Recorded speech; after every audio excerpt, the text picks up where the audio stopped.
Congreso aprobar y despachar un proyecto de ley que permite un tercer retiro de ahorros previsionales de las AFP, el gobierno decidió presentar un requerimiento al Tribunal Constitucional. Luego de la presión popular e incluso de partidos de Chile Vamos, en el día de ayer el gobierno anunció desde La Moneda un proyecto de ley propio que también impulsa un tercer retiro del 10%. Vamos a ir conversando de este proyecto con uno de los impulsores del tercer retiro que se aprobó en el Congreso, el diputado Karim Bianchi. ¿Cómo está, diputado? Muchas gracias por recibirnos.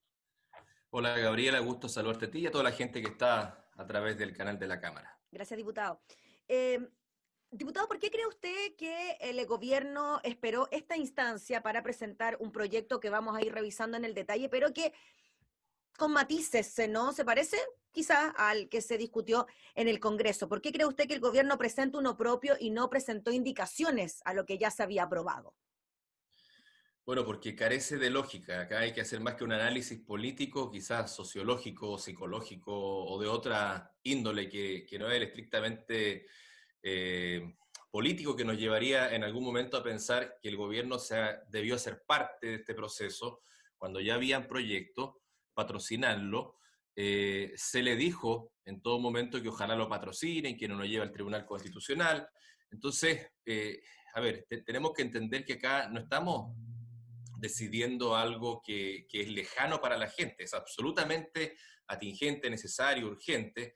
Entonces, cuando después de haber todo hecho un proceso de más de un mes, entre comisiones, entre invitados, entre el proceso legislativo, 3 veces entre ambas cámaras esto se votó, para que después de todo eso se diga, mire, ese mes y medio legislativo está perdido porque nosotros vamos a hacer un proyecto con algunas diferencias, juntarse con candidatos presidenciales, o sea, es sacarle el provecho al máximo a una situación de desgracia que está viviendo la gente para colocar a sus candidatos presidenciales como a hacer un gesto de unidad. ¿No le gustó eso, diputado? Disculpe, que en el Palacio de la Moneda ayer, además de estar el presidente de la República con sus ministros del Comité Político, estuvieran candidatos presidenciales de Chile Vamos. Sí, porque, esto no fue un acto de unidad, fue un acto de aprovechamiento político, de campaña. Y finalmente los que votan esto no son los candidatos presidenciales, es el Congreso y la necesidad está puesta en la gente. Entonces, yo creo que los candidatos presidenciales también le faltan el respeto a la gente al prestarse para este show, que fue un show, que yo creo que paralelamente se veía el Oscar, y realmente esta actuación también yo creo que podría haber estado nominada al Oscar, porque se decían tantas cosas como que acá estamos ante un proyecto que es el verdadero proyecto, el proyecto bueno, el proyecto que es legal, cuando lo que yo creo que se está haciendo es faltarle el respeto no solamente al Congreso, sino que primero a sí mismo y a todo el pueblo de Chile, que 2 veces lo ha colocado en el puesto de primer mandatario. Y lo que debió haber hecho él es reconocer el error que venía no solamente desde ahora, venía desde que se vota, por ejemplo, el bono de la clase media. Es allí donde se aprieta como el botón de pánico y que enciende a la gente a movilizarse, a empezar ya a hastiarse, y yo creo que desde allí hay una serie de errores. Yo por eso voté en contra, no porque no quiera darle un bono a una determinada cantidad de personas, porque sé que la clase media no son 2 millones de personas, sino que son más de 11 millones de personas, y los que no están ahí habrán pasado de clase media, lamentablemente, a mayor vulnerabilidad, pero en definitiva desde allí se marca una serie de errores que no tienen ninguna autocrítica, que no tienen ninguna, si acá uno no quiere que esté mal el gobierno, no quiere que a otros le vaya bien, uno quiere que esto salga lo más rápido posible. Esto debió haber sido ley el día lunes, y a raíz de toda esta dilación que ha existido, pero además de modificaciones que si realmente tuvieran la buena voluntad, como dices tú, pudieron haber sido indicaciones o podrían haber sido parte de otro proyecto que diga, mire, voy a respetar el Congreso y como respeto al Congreso voy a aceptar este proyecto tal como lo hice en la primera parte o como me hice parte como presidente en la segunda versión del 10%, y ahora hago algunas indicaciones que lo mejoran, pero sin seguir faltándole el respeto al Congreso, porque recordemos que él es minoría en el Congreso y cuando un gobierno es minoría lo que tiene que hacer es buscar consenso, buscar acuerdos y también buscar el respeto que puede existir entre ambas instituciones. Sí, el diputado Bianchi, según lo que dijo hoy el ministro de Hacienda, Rodrigo Cerda, el proyecto del tercer retiro del gobierno podría ingresar entre hoy y mañana. No hay claridad sobre eso. Y claro, por el Senado, como usted mismo nos decía. En cuanto al proyecto propiamente tal, ¿qué le parece que, bueno, se mantenga gran parte de la propuesta que ustedes presentaron en cuanto a los montos del retiro, los máximos a retirar? Tenemos también un tema impositivo, que pagarán impuestos el 10% de más alto ingreso, se habla de 1.800.000 hacia arriba, pero hay un tema que, claro, quizás es el que genera mayor controversia, que es el reintegro de los fondos, que es lo que se plantea también en esta iniciativa de 2 puntos, un punto a cargo del empleador y un punto a cargo del Estado. ¿Cómo ve usted esta propuesta? Sí, mire, esta propuesta tiene una razón y yo creo que acá, bueno, no hay mucho que inventar en el 10%, ya está todo inventado, las discusiones a veces son en vano porque hay muy pocas cosas que podemos agregar. Nosotros agregamos, por ejemplo, las rentas vitalicias y marcaba una diferencia, eso del anterior 10%. Pero acá uno tiende a dudar mucho. Yo no tengo todavía el proyecto completo a la mano, tengo la minuta del proyecto, pero me quedan cosas todavía en la duda. Yo creo que acá se utilizó como moneda de cambio, es decir, mire, a los que no tienen vamos a darle un bono de 200.000 pesos, porque claro, con eso, ¿quién se va a negar a que el resto del proyecto pase? Eso ¿Y, pudo haber y, sido perfectamente, sí, sí, y que ese bono ingrese por las FP, o sea, que no le llegue directo a las personas, sino que ingresa por FP y la persona ahí lo tiene, igual que, o sea, con la misma modalidad de los retiros, es raro igual esa figura, ¿no? es más que raro, digamos, es sospechoso. Cuando la ayuda tiene que ser directa, hubiese llegado a la cuenta RUT de la persona y no se hubiese utilizado una administradora de fondos de pensión que administra, ¿no es cierto?, invirtiendo los fondos en el mercado de valores. Entonces, lo que uno ve acá es que esto, más allá de que hayan estado candidatos o líderes de un sector de la política, acá también uno ve la mano de un sector inversionista de la economía, que es el mismo sector que dijo que los bonos hacen que baje, ¿no es cierto?, la cantidad de gente que quiera trabajar, que hace que, ¿no es cierto?, que tengan que subir los sueldos, y esa, porque allí tienen las inversiones puestas en estas empresas. Entonces, yo creo que se torna un manto de dudas y uno lamentablemente ya no cree en la voluntad, al igual como la gente dice yo no creo nada de lo que está saliendo, uno tampoco cree nada o tiende a ver cuál es la letra chica de los proyectos. Y yo creo que acá, habiendo paralelamente una reforma de pensiones que está paralizada en el Senado, que tiene que ver más que con una reforma de pensiones, finalmente con un aumento en la cotización, porque es lo único que va a hacer.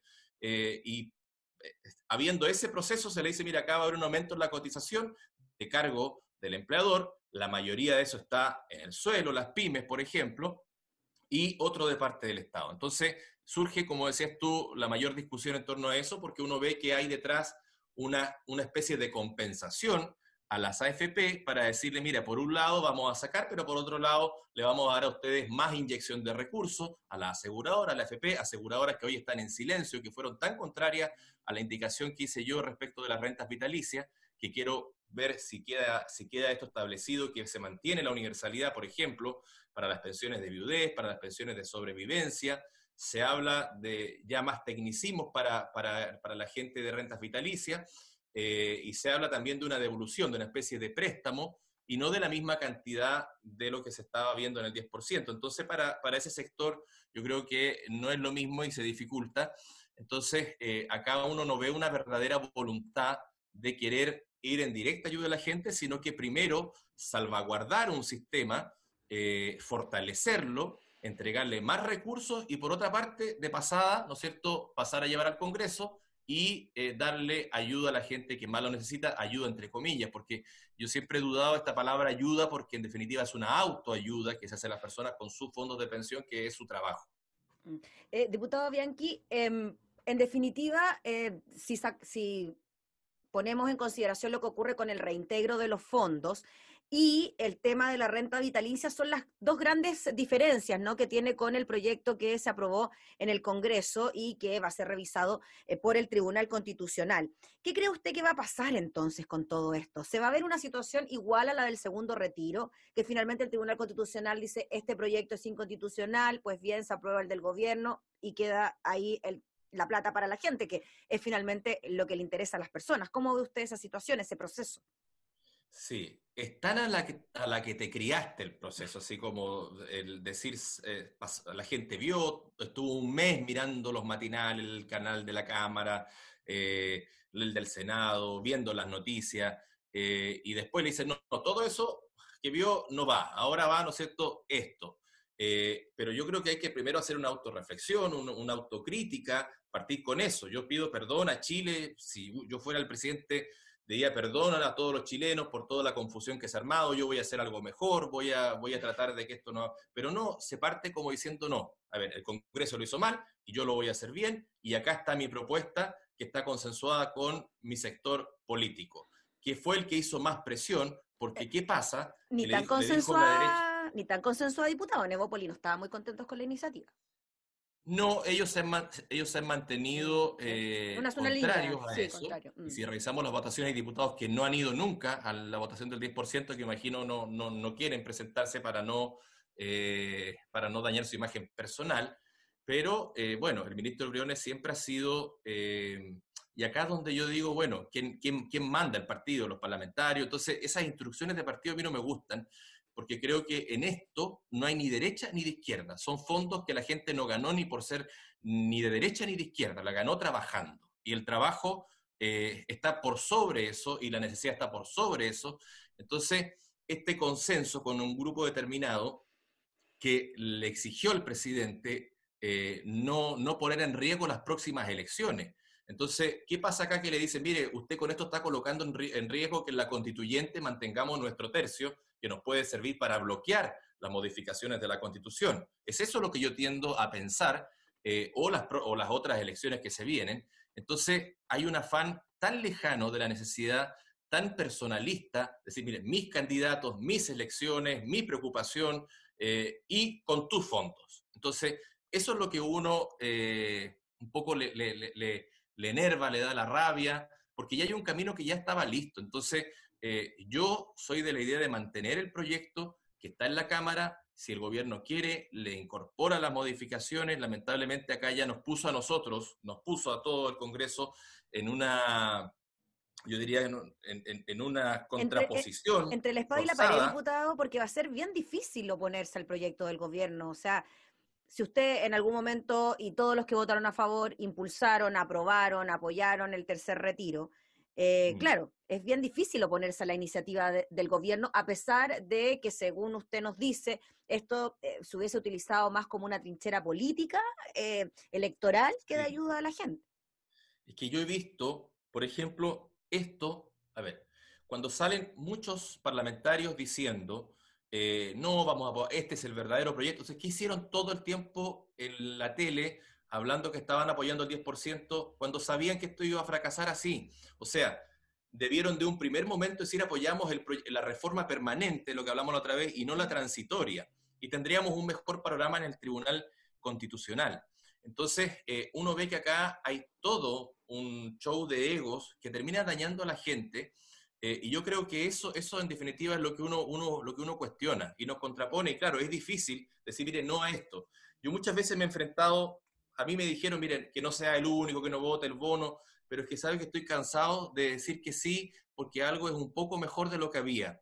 Cuando en definitiva, si somos un organismo colegiado, y si realmente dejamos esa división estúpida de que uno es de un lado, otro es de otro lado, y nos ponemos a preocuparnos del que le vamos a, ¿no es cierto?, siempre a pedir que nos apoye para que estemos sentados allí representándolo, yo creo que esa división no debiese existir. Y debiésemos pensar, bueno, la mayoría decir, no, ¿sabes que esta cuestión está mal o es incompleto? Y no lo vamos a votar y no lo vamos a hacer y punto. Al finalmente, la presión que ejerzamos va a significar que tengamos un resultado positivo. Por eso que llegar de rodillas con un proyecto transitorio era malo. Por eso que llegar diciendo, mire, el bono clase media es malo, pero lo vamos a votar igual. Y después decir, uy, me sorprende que a la gente no le llegue. pero compadre, si lo votaste en la Cámara y sabías que no habían 2 millones de clase media, eran mucho más. Entonces, eso es lo que a mí me molesta, el doble estándar. Nosotros por eso llevamos hacia el Tribunal Constitucional, yo reuní más de 50 firmas, creo que 56, 57 firmas de diputadas y diputados para pedir la inhabilidad de la ministra presidenta del Tribunal Constitucional para que no vote esto, no dirima, porque para mí no entrega las garantías de imparcialidad. Un tribunal debe ser por excelencia imparcial. Por haber Más sido, aún por cuando haber, se definen temáticas que son de absoluto interés nacional y para mi gusto, una exfuncionaria de confianza de quien está presentando la causa, en cualquier tribunal eso es materia de inhabilidad, pero acá en el Tribunal Constitucional no. Y vamos a buscar y vamos a insistir en esa inhabilidad y que ojalá el Tribunal Constitucional dirima. Porque ¿quién es el Tribunal Constitucional? Un tribunal de coteo político que no define en cuanto al derecho, define en cuanto finalmente influencias políticas. ¿Y quiénes somos nosotros, los parlamentarios, que mantenemos nuestra dieta, mantenemos la posibilidad de hacer teletrabajo, no hemos perdido nada, para definir lo que la gente está pasando en sus hogares, que quizás, no sé, algunos no durmieron pensando en cómo pagaban las deudas, no se alimentaron de la forma que se alimentaban antes porque no alcanza, no pagaron la colegiatura, no pagaron la universidad, y nosotros que no tenemos ninguna necesidad, somos paradójicamente los que tenemos que definir con la frialdad que lo hacemos para decir, mire, esta persona puede o no puede pagar su cuenta. Yo creo que es paradójico que instituciones como las de nosotros, que no tienen yo diría que la moralidad para definirlo lo estemos haciendo. Y si no la tenemos, por lo menos definamos en cuanto al compromiso que tomamos con con la ciudadanía, como servidores públicos, de ponernos en el lugar del otro. Si acá da lo mismo lo que piense yo, da lo mismo lo que piense el del partido, del otro, acá lo que importa es que hay una realidad. Y esa realidad estamos llegando tarde, no la estamos respondiendo, y yo creo que nos estamos enfrentando a un show que nadie entiende. ¿Sí? Esto es un show que nadie entiende. Diputado Bianchi, en cuanto a el clamor popular, lo que espera la gente y lo que ha ocurrido tras la decisión del gobierno de ir al TC, este llamado a movilizaciones, han existido algunas de ellas en algunos puntos del país, se habla por ahí incluso de un estallido social. ¿Cómo lo ve usted, esa parte de lo que pueda ocurrir con este tercer retiro? Sí, yo veo que estamos al filo, o sea, nosotros estamos en medio de un estallido social que se vio en modo pausa por una pandemia y que la gente, yo creo que por una situación del metro, que el metro no está en todo Chile, en un aumento en una parte de, ¿no es cierto?, del país, eso fue como la gota que rebasó el vaso, han pasado sucesos mucho más relevantes que eso y la gente ha respetado que estamos en medio de una pandemia. Todos queremos que eso no ocurra. Sería para el país esto lapidario, tener un nuevo estallido social en medio de una pandemia.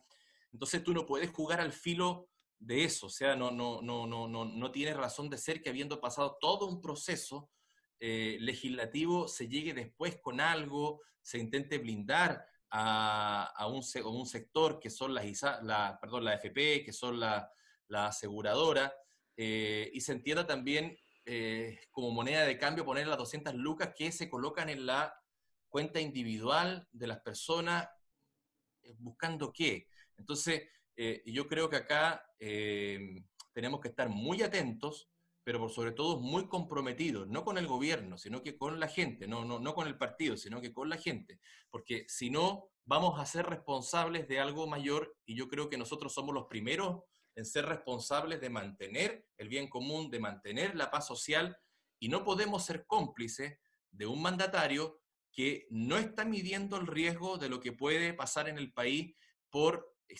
querer ser como el Kiko. Yo me llevo la pelota, yo soy el dueño de la pelota, yo soy acá el que si me voy, ¿no es cierto?, acá no se juega el partido. No, yo creo que nosotros estamos haciendo lo que nos compete. El presidente reclamaba respecto a que nuestro proyecto es malo, pero ¿qué otra alternativa tenemos nosotros respecto a presentar proyectos que, por ejemplo, entreguen una bonificación, que por ejemplo entreguen el reintegro? Si el gobierno no se hace parte, si es un esfuerzo conjunto, nosotros no tenemos la atribución, entonces culparnos de que el proyecto tiene límites, es claro, decir, mire, ante la opinión pública el Congreso lo hizo mal, cuando en definitiva nosotros hicimos todo lo posible dentro del marco, yo insisto, que de la ley nosotros podemos hacer reformas constitucionales, hicimos lo posible para hacer una reforma que pueda responder a una necesidad inmediata, habiendo, ¿no es cierto?, tomado un camino quizás legislativo más complejo que el común, pero porque no tenemos la prerrogativa de colocar fondos, ¿no es cierto?,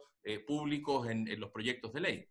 Finalmente, diputado Karim Bianchi, ¿van a seguir existiendo cuartos, quintos, retiros en virtud de lo que sigue ocurriendo con la crisis? ¿Cómo ve usted eso? Porque claro, se habló en una primera instancia de un primer retiro porque era excepcional y de emergencia, un segundo retiro también excepcional y de emergencia, y vamos en el tercero. ¿Cómo ve usted esa dinámica de entrega de ayudas versus seguir utilizando nuestros ahorros previsionales?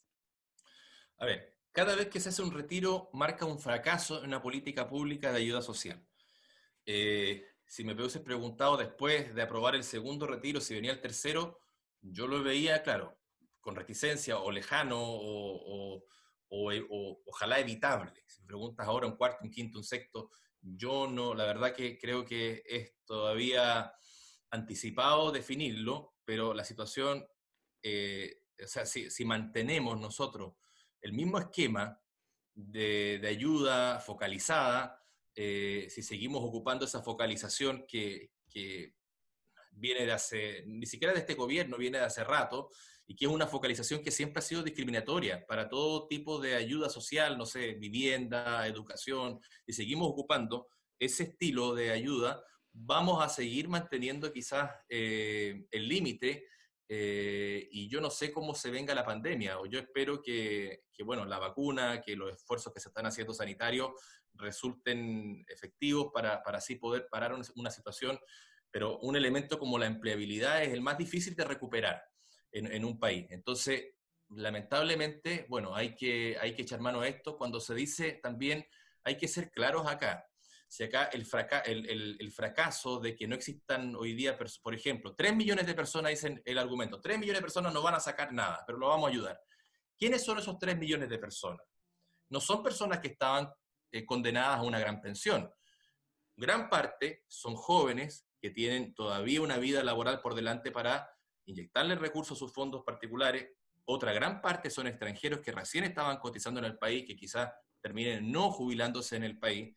Otra gran parte son personas que tenían lagunas previsionales porque se dedicaron a tareas no remuneradas, como las dueñas de casa, y otra parte eran condenados a tener una pensión básica solidaria, si es que por un par de meses. Entonces, no digamos que estamos quitándole a 3 millones de personas la posibilidad de una pensión. Esas personas, la mayoría podía recuperarla y la otra gran mayoría estaba condenada a meses de pensión y si es que a una pensión básica solidaria. Entonces, ahí hay un problema de fondo. Si desde el estallido social se ha dicho que la gran demanda no era la constituyente, era el sistema de pensiones y de eso no ha habido nada. Y mientras no existe un cambio en eso, que vaya más allá de decir le inyectamos más cotización, no vamos a lograr poder aumentar las pensiones. Nosotros tenemos un proyecto que, por ejemplo, que espero que el diputado presidente de la comisión, que se comprometió a verlo prontamente, lo coloque en tabla, que tiene que ver con bajar la tasa de mortalidad, declarar nulo todo acto y contrato que supere la tasa de mortalidad sobre los 85 años, porque es inconcebible que las pensiones se sigan calculando a los 110 años, porque eso hace que sea una peor pensión. Eso inmediatamente, sin colocarle un peso al sistema, aumentaría cerca de un 20% las pensiones de nuestro país. Y en eso tenemos que avanzar paralelamente. No podemos solamente culpar al 10% cuando en definitiva eso está siendo respuesta a una mala política pública de ayuda social. Muy bien, pues diputado Karim Bianchi, le agradecemos enormemente por el contacto, estaremos atentos a lo que pueda ocurrir con estos dos trámites, ¿no? Lo que ocurra con el Tribunal Constitucional, lo que ocurra también con su requerimiento de inhabilidad de la presidenta del Tribunal y también lo que ocurra con este proyecto del tercer retiro del gobierno. Así que muchas gracias por su tiempo, que esté muy bien. Bueno, gracias a ustedes. Lamentablemente, todos esos trámites hablan de incertidumbre y la gente requiere hoy día certeza de cómo va a ser los próximos días o meses. Lamentablemente, a esto nos está llevando el gobierno. Yo espero que prontamente tengamos soluciones y más allá de quienes aparezcan, quienes sean los rostros de esto, tengamos rostros de personas, yo diría que no de felicidad, pero de tranquilidad dentro de lo difícil que ha sido todo esto y empecemos a aprender las lecciones. El mensaje de ayer fue no aprender la lección del bono clase media y todos los bonos hacia atrás. fue un mensaje de soberbia. Nosotros no queremos soberbia, queremos que el Estado, el gobierno y los parlamentarios y todos los poderes nos coloquemos a disposición de la gente porque estamos en un modo guerra económico, en un modo guerra sanitario, y eso nos ocupa más allá de los egos políticos. Yo le agradezco la entrevista y que tenga muy buenos días. Gracias, diputado. El diputado Karim Bianchi hablando entonces sobre el tercer retiro del 10% de los ahorros previsionales.